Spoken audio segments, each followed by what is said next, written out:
जहां गांधी जी को रोशनी नजर आती थी और वो हर भाषण में कहते थे कि पूरे भारत में मुझे सिर्फ जम्मू कश्मीर में रोशनी नजर आ रही है, यहां हिंदू मुस्लिम भाई भाई हैं। उन्हीं गांधी जी के रहते 26 अक्टूबर 1947 में जम्मू कश्मीर में जो हुआ उसके बारे में देश को नहीं बताया गया। चंद अखबार हुआ करते थे, वो भी बड़े मैनेज थे, लेकिन अब सारी चीज़ें बाहर आ रही हैं। आप पढ़िए कि किस तरीके की लूट और रेप और मारकाट हुई थी और भारत की सेना यहाँ से वहाँ गई थी। उस वक्त के नेताओं ने जब वहाँ जम्मू कश्मीर राज्य बन गया तो कैसे कैसे समझौते उनके साथ करके संविधान में वो प्रोविजन करके चले गए हैं कि जिसकी लड़ाई लड़ते लड़ते हमें पूरा एक जन्म निकल जाएगा। और उसमें से मात्र एक छोटी सी लड़ाई है, वो है आर्टिकल 35A। मैं नहीं जानता आप में से कितने लोग जानते होंगे कि आर्टिकल 35A क्या चीज़ है, इसलिए कि ये बात बताई नहीं गई।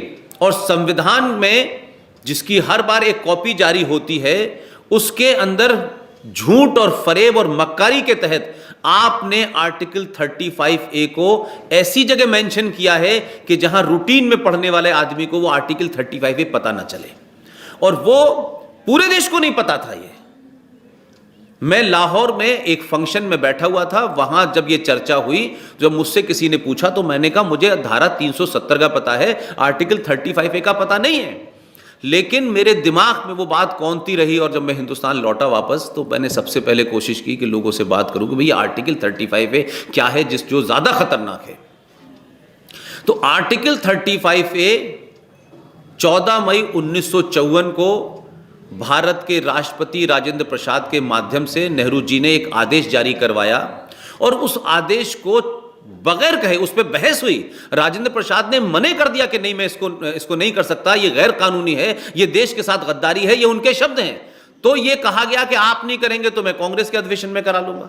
तो आप सोचिए कि ऐसे लोग सत्ता में रहे कि आर्टिकल 35A के ये कहता है कि जम्मू कश्मीर राज्य जो भारत का राज्य है, जम्मू कश्मीर में भारत का कोई भी आदमी वहां की नागरिकता लेगा तो उसके लिए वहां की सरकार तय करेगी कि वह नागरिकता दे या न दे। जम्मू कश्मीर राज्य में आप जमीन नहीं खरीद सकते, आप कारोबार नहीं कर सकते, आप वहां रह नहीं सकते। तो आप सोचिए कि जो संविधान हमें आर्टिकल 368 है, जिसकी धारा यह कहती है कि भारत का नागरिक, वो हिंदू हो, मुस्लिम हो, सिख हो, नीला पीला काला क्या भाषा बोलता है, जिसने भारत में जन्म लिया है, वो भारत के किसी भी हिस्से में जाके बस सकता है, कारोबार कर सकता है, नौकरी कर सकता है। लेकिन यही संविधान में एक ऐसी धारा जोड़ दी गई, एक ऐसा आदेश जोड़ दिया गया, आप सब पढ़े लिखे लोग हैं, संविधान में किसी किस्म का अमेंडमेंट, संविधान के अंदर कोई चीज जोड़ने के लिए अगर अध्यादेश भी जारी होता है तो उसकी वैलिडिटी मात्र 6 महीने की होती है। जब तक वो आदेश भारत की जो संसद है उसके सदनों से 2/3 मेजॉरिटी से पास ना हो जाए, संविधान के अंदर नहीं जोड़ा जा सकता। हम सब जानते हैं कि छोटी छोटी जब ये जो GST की बात चल रही थी, ये तमाम सारी चीजें थी, इसके लिए भी प्रोविजन किया गया। लेकिन आर्टिकल 35A, इसके बारे में आज तक कभी संसद के किसी सदन में चर्चा ही नहीं हुई है। और उस 35A की वजह से क्या हो रहा है कि आपने राज्य सरकार को नागरिकता का भी अधिकार दे दिया, राज्य सरकार को आपने दूसरी चीजों का भी प्रोविजन दे दिया कि राज्य के अंदर एक स्ट्राइक हो गई। सन 1957 में जम्मू कश्मीर राज्य में स्वीपर्स ने हड़ताल कर दी, और उस वक्त तक जम्मू कश्मीर राज्य में मुख्यमंत्री नहीं कहलाता था, जो भी होता था वो प्रधानमंत्री कहलाता था। तो ये पहला दुनिया का ऐसा देश है कि एक सॉवरिंग रिपब्लिक कंट्री के अंदर एक सॉवरिंग रिपब्लिक स्टेट बना हुआ है, उसका एक प्रधानमंत्री होता था। बख्शी गुलाम मीर प्राइम मिनिस्टर थे उस वक्त जम्मू कश्मीर के 1957 में।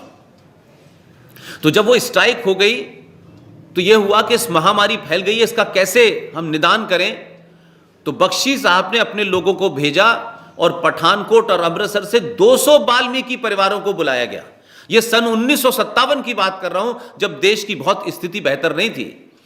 और उन लोगों को लाया गया और कहा गया कि आप राज्य की सफाई कर दें और हम आपको नौकरी भी देंगे, हम आपको नागरिकता भी देंगे। अब वो गरीब वाल्मीकि लोग, उनको इससे मतलब भी नहीं था कि नागरिकता क्या मतलब है, नागरिकता देने से क्या मतलब है, नागरिकता हम हैं भारत के नागरिक। उन्होंने वो काम शुरू किया, पूरे राज्य को साफ कर दिया, क्लीन कर दिया। तो जो लोग निज़ाम मुस्तफ़ा स्थापित करना चाहते हैं जम्मू कश्मीर में, जो टेलीविजन पे हर छोटी बात पे, हर बड़ी बात पे शरिया, इस्लाम, कुरान, इस्लाम खतरे में है और इस्लाम में ये नहीं लिखा और शरिया में ये नहीं लिखा और कुरान में ये नहीं लिखा, ये जो मक्कार झूठ बोलते हैं और जो लगातार पूरे देश में एक चल रहा है, आपके उत्तर प्रदेश में बहुत चला है, ये 20 साल तक में इस फ्रॉड को बहुत मैंने सुना, जय भीम और जय मीम। इसी जय भीम और जय मीम की कहानी मैंने 1947 में जब पढ़ी थी, तब जिन्ना साहब कहा करते थे कि दलित मुस्लिम भाई भाई हैं, क्योंकि दलितों और मुसलमानों के साथ ऊपर अपर कास्ट ने वही सब किया है जो हमारे साथ भी किया है। और इसी के चलते उस जमाने बहुत कुछ हुआ, उस हिस्ट्री में नहीं जा रहा, लेकिन मॉडर्न टाइम में एक नया स्लोगन निकला है, जय भीम और जय मीम। लेकिन हिंदुस्तान का समाज, हमारे नेता, हमारे राजनेता, स्कॉलर, टीचर, प्रोफेसर, इस पे सब चुप्पी साधे हुए हैं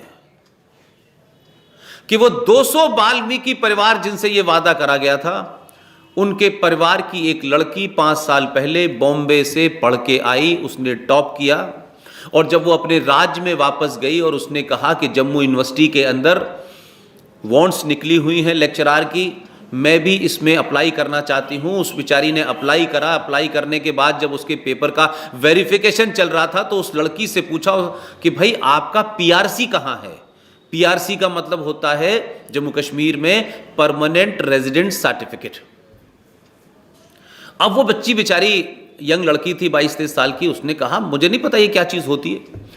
तब वो खोज होना शुरू हुई तो हम जैसे लोगों को पता चला कि उसके पास जम्मू राज्य की नागरिकता ही नहीं है।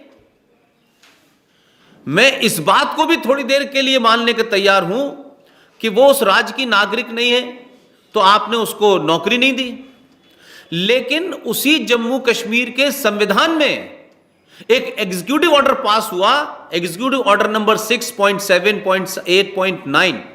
इस एग्जीक्यूटिव ऑर्डर ने जो सबसे दुनिया की, मैं समझता हूं, इनह्यूमन काम हुआ, सबसे शर्मदार काम हुआ, जिसमें राजनेताओं से लेकर इस देश की व्यवस्था को भी अपने मुंह पे कालिक पोत लेनी चाहिए।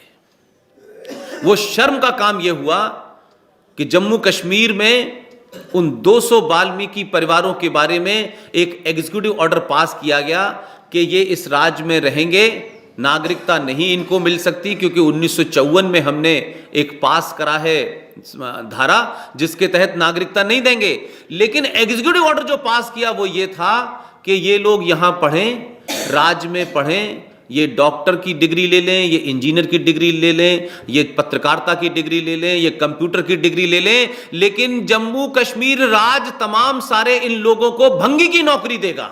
इसके अलावा राज्य में कोई दूसरी नौकरी नहीं कर सकते। ये दुनिया के किसी संविधान में लिखा जा सकता है, ये दुनिया के किसी संविधान में एग्जीक्यूटिव ऑर्डर पास हो सकता है, लेकिन ये बात छुपाई गई आपसे।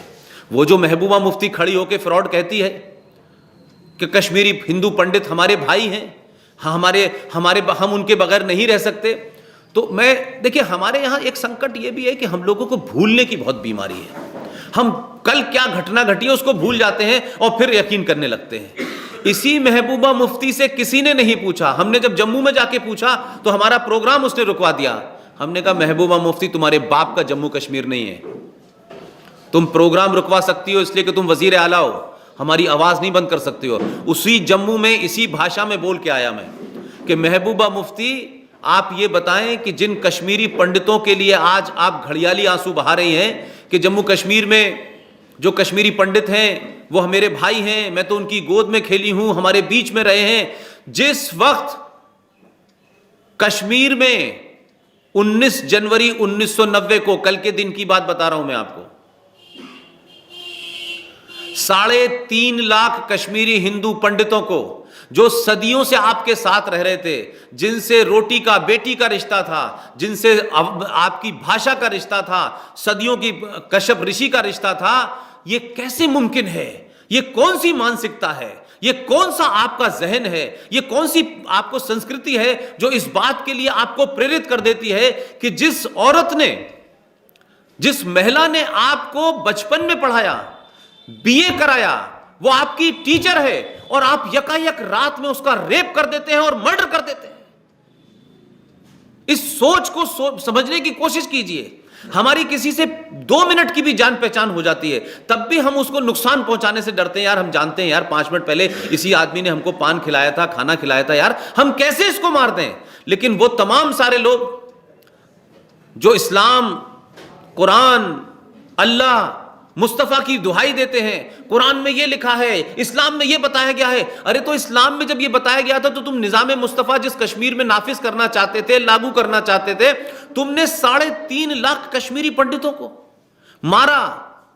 हीरालाल टपरू वहां के बहुत बड़े आदमी थे, उनको गोलियां मारी, सड़क के चौराहे पे डाल दिया, और जिन लोगों ने मारा उन्होंने मोटरसाइकिल से चारों तरफ चक्कर लगाए और कहा कि कोई मुसलमान इसको पानी नहीं देगा।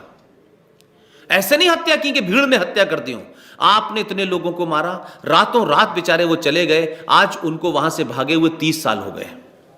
तो महबूबा मुफ्ती से किसी को पूछना चाहिए था, किसी राजनेता को, कि महबूबा मुफ्ती जो तुम घड़ियाली आंसू बहा रही हो, ये किस वक्त भागे थे जब तुम्हारे अब्बा जान भारत के गृह मंत्री थे।